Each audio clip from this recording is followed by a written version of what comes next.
आज हम लोग पढ़ेंगे आव्यूह के बारे में। अंग्रेजी में मैट्रिक्स कहते हैं। आव्यूह की ये परिभाषा है संख्याओं या फलनों की आयताकार सारणी को आव्यूह कहते हैं।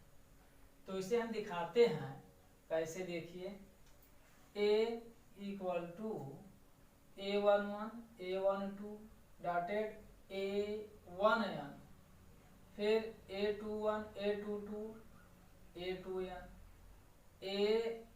am1 am2 amn। देखिए यहाँ कि a11 जो है यह जो है यह अवयव है आव्यूह के ए अवयव है। ठीक, तो पहला है a11, ये जो है पहला कॉलम दूसरा कॉलम इस प्रकार से nवां कॉलम, और ये पंक्ति है जिसे हम रो कहते हैं। पहला रो दूसरा रो इस प्रकार से mवां रो। इस आव्यूह में यम जो है वह पंक्तियों की संख्या अर्थात रो, और यन जो है वो स्तंभों की संख्या अर्थात कॉलम है। तो सांकेतिक रूप में हम इसे लिखते हैं a equal to aij m cross n। ये जो m क्रॉस n है यह बताता है आव्यूह की कोटि, जिसे हम आर्डर ऑफ मैट्रिक्स कहते हैं। आव्यूह की कोटि है m क्रॉस n, अर्थात पंक्तियों की संख्या m और स्तंभों की संख्या n। अगर एक एग्जाम्पल लेते हैं, हम एक एग्जाम्पल लेते हैं, देखिए यहाँ अगर एक एग्जाम्पल लेते हैं कि आव्यूह a इक्वल टू 2 5 4 3, तो यहाँ पहला रो दूसरा रो की संख्या 2 और कॉलम भी 2 है 1 2। तो यहाँ ये जो मैट्रिक्स हुआ ये 2/2 का हुआ। अगर हम दूसरा लें कि a इक्वल टू 3 1 0 5 0 7, तो इसमें जो रो है वह है 2 और कॉलम कितने हैं 3। तो ये हो गया 2/3 का मैट्रिक्स हुआ।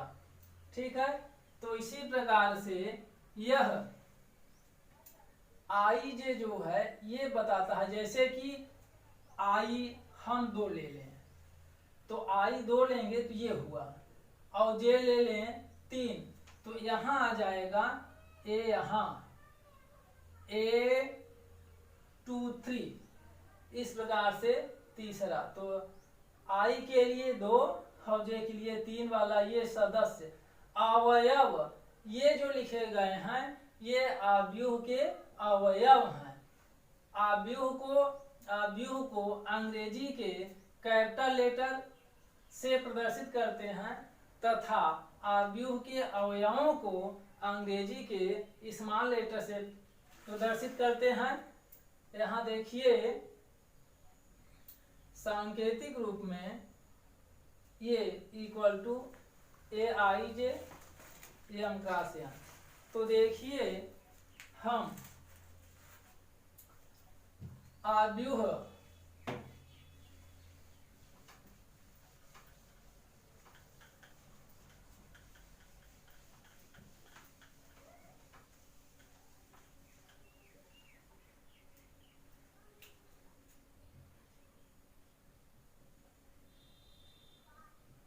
आव्यूह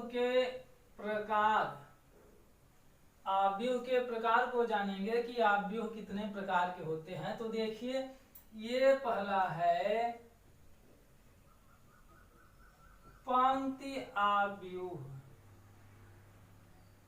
जिसे हम रो मैट्रिक्स कहते हैं। जिस आव्यूह में पंक्तियों की संख्या 1 होती है उसे पंक्ति आव्यूह कहते हैं।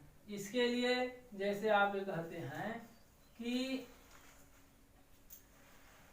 a इक्वल टू 2 3 ये पंक्तियों की संख्या इसमें एक है, इसलिए इसे कहेंगे पंक्ति आव्यूह। इसमें देखिए कितने सदस्य हैं, 1 2 3। अगर ये कहा जाए कि इसका ऑर्डर क्या है, किस कोट की आव्यूह है, तो कहेंगे देखिए पंक्तियों की संख्या 1 है और स्तंभों की संख्या 3 है। तो देखिए पहले पंक्ति लिखी जाती है, उसके बाद स्तंभ लिखा जाता है। दूसरी बात यह आती है कि स्तंभ आव्यूह, जिस आव्यूह में स्तंभों की संख्या 1 होती है उसे स्तंभ आव्यूह कहते हैं।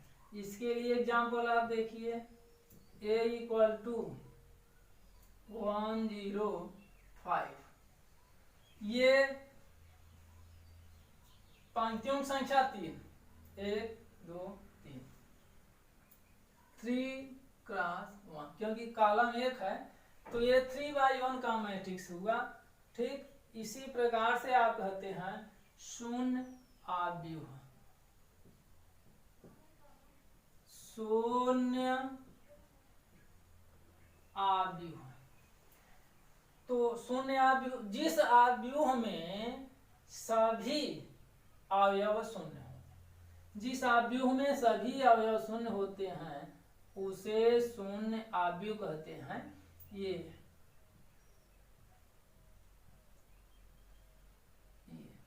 है तो 2/3 का मैट्रिक्स है। ठीक इसी प्रकार से हम अगला नंबर कहते हैं वर्ग आव्यूह, जिसे अंग्रेजी में स्क्वायर मैट्रिक्स कहते हैं। तो इसमें क्या कहा गया, जिस आव्यूह के पंक्ति और स्तंभ समान होते हैं उसे वर्ग आव्यूह कहते हैं। ये कहा जाए कि जिस आव्यूह में पंक्तियों और स्तंभों की संख्या समान होती है उसे वर्ग आव्यूह कहते हैं, स्क्वायर मैट्रिक्स कहते हैं। इसके लिए एग्जाम्पल आप क्या कह रहे हैं, a इक्वल टू 1375, ये 2 क्रॉस 2 का मैट्रिक्स है। तो इसी प्रकार से आप ये देख रहे हैं कि वर्ग आव्यूह में इस प्रकार से आपने देखा। अब आप देखेंगे विकर्ण आव्यूह,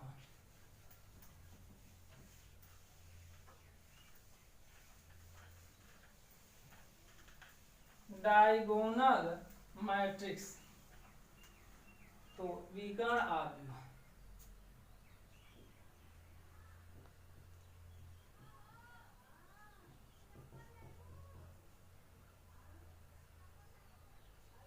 इसे आप कहते हैं डायगोनल।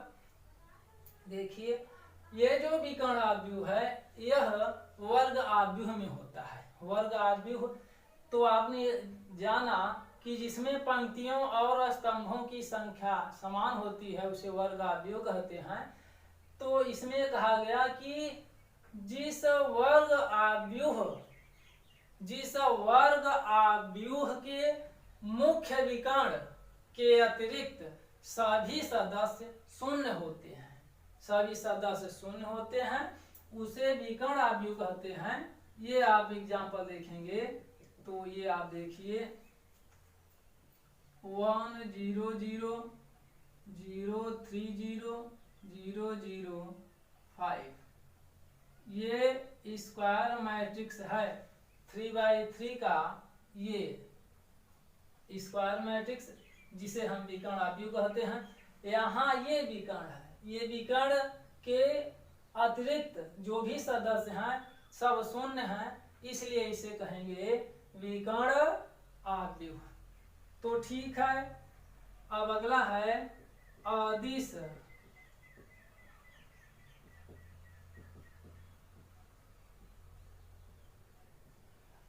आव्यूह।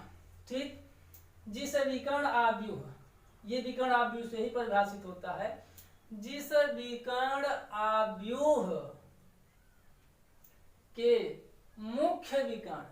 मुख्य विकर्ण के सदस्य समान हो अर्थात इस प्रकार से हो जैसे 5 0 0 0 5 0 0 0 5 ये कह रहा है विकर्ण हो। यहाँ आप देखिए विकर्ण आव्यूह परिभाषा में आपने देखा कि 1 3 5 ये अलग अलग हैं, अतिरिक्त जो हैं वो शून्य हैं। तो यहाँ भी ये अतिरिक्त शून्य रहेंगे, लेकिन जो मुख्य विकर्ण है उसमें जो अवयव होगा वो समान होगा, चाहे 5 5 हो, चाहे 3 3 हो, चाहे 2 2 हो, चाहे जितना हो, लेकिन जो यहाँ वही अर्थात विकर्ण के सदस्य जो हैं वो समान होंगे। ठीक है, तो अब हम ये अगला दे रहे हैं इकाई आव्यूह। इकाई आव्यूह से कहेंगे, ये भी परिभाषित इसी प्रकार से है, जिस विकर्ण आव्यूह के मुख्य विकर्ण के सदस्य एक होने का मतलब है कि यहाँ केवल एक हो। इस प्रकार से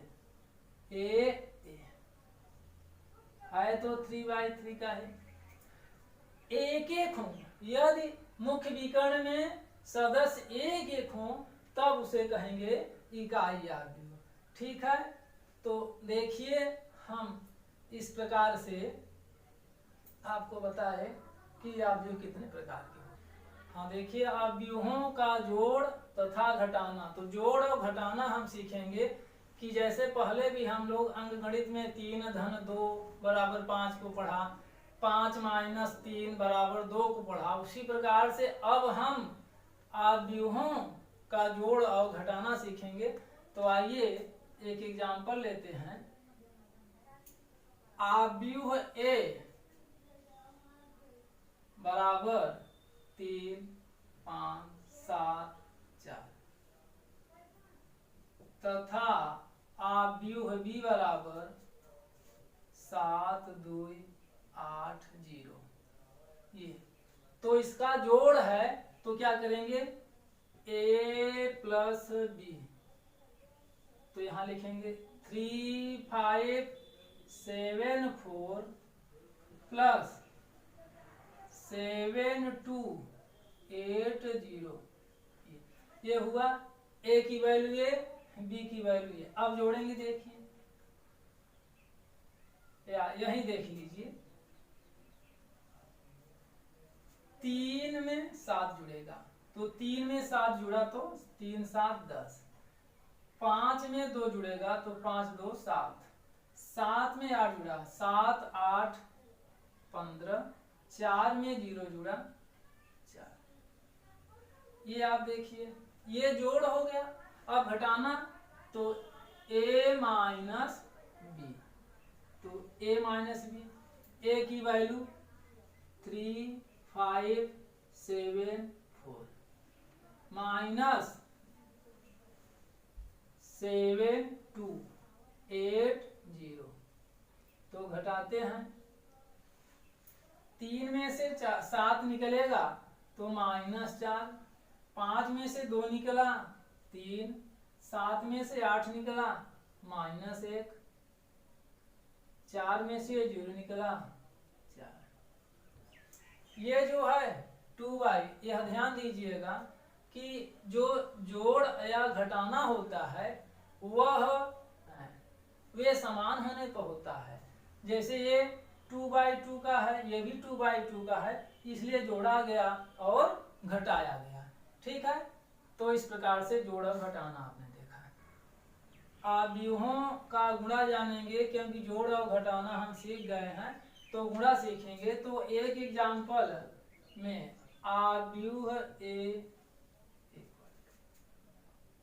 3 5 1 7 तथा आव्यूह बी बराबर 4 0 5 6। ये हम गुणा करेंगे इसका। तो देखिए A इंटू बी, यहां लिखा जाएगा 3517 इंटू 4056। देखिए इसमें क्या करेंगे, इस 3 का गुणा 4 में, 3 गुणित 4 प्लस 5 का गुणा 5 में, 5 गुणित 5, फिर 3 का गुणा। अब देखिए इतना, इसका 3 का गुणा 4 में, फिर 5 का गुणा इसमें, फिर 1 या 3 का गुणा 4 0 में, तो 3 गुणित 0 प्लस 5 का गुणा 6 में, 5 गुणित 6। अब इसका गुणा किया जाए, 1 का 4 में, 1 गुणित 4 धन 7 गुणित 5, फिर 1 का 0 में, 7 का 6 में। तो इसको सॉल्व करेंगे, देखिए 3 चौक 12 धन 5 पचे 25, 3 जीरो में 0, 3 का गुणा 0 में 0 प्लस 5 6 30, 1 चौके 4 धन 7 बचे 35, ये 0 प्लस 6 सते 42। जोड़ लेते हैं अब, 5 2 7, 2 1 3, 4 35 4 39, 30 में 0 30, ये 42 में 0 42। देखिए ये इसका हो गया गुणन।